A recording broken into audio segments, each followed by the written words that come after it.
പരസ്യപ്രചാരണത്തിന്റെ അവസാന ദിവസം തമിഴ്നാട്ടിൽ വോട്ടിന് നോട്ട് വിവാദം. തെങ്കാശിയിൽ വോട്ടിന് പണം നൽകാൻ നിർദ്ദേശം നൽകിയ DMK സ്ഥാനാർത്ഥിക്കും പ്രവർത്തകർക്കുമെതിരെ കേസെടുത്തു. കോയമ്പത്തൂർ സൌത്തിൽ DMK നേതാവ് സെന്തിൽ ബാലാജി ഒരു വോട്ടിന് 5000 രൂപ നൽകുന്നതായി ആരോപണം ഉയർന്നു. ചെന്നൈ നഗരത്തെ ഇളക്കി മറിച്ച് സ്റ്റാലിൻ കാൽനട പ്രചാരണം നടത്തി.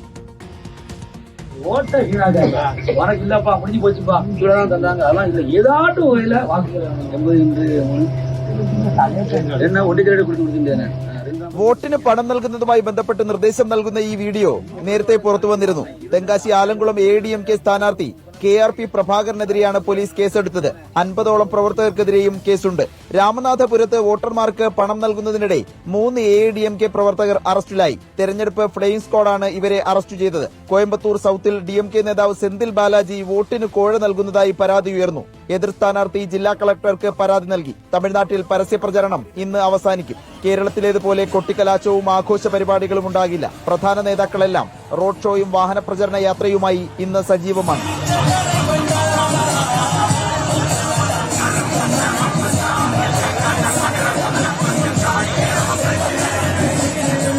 തുടർഭരണം ഉണ്ടാകുമെന്ന വലിയ ആത്മവിശ്വാസത്തിലാണ് സ്റ്റാലിനും DMK സഖ്യവും.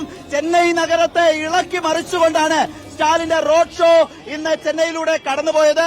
വലിയ അത്യാവേശമായിരുന്നു റോഡ് ഷോയിൽ മുഴുവൻ കണ്ടതും. വീഡിയോ ജേർണലിസ്റ്റ് മനു ബാലകൃഷ്ണനൊപ്പം റിപ്പോർട്ടർ ആദിൽ പാലോട്, റിപ്പോർട്ടർ ചെന്നൈ.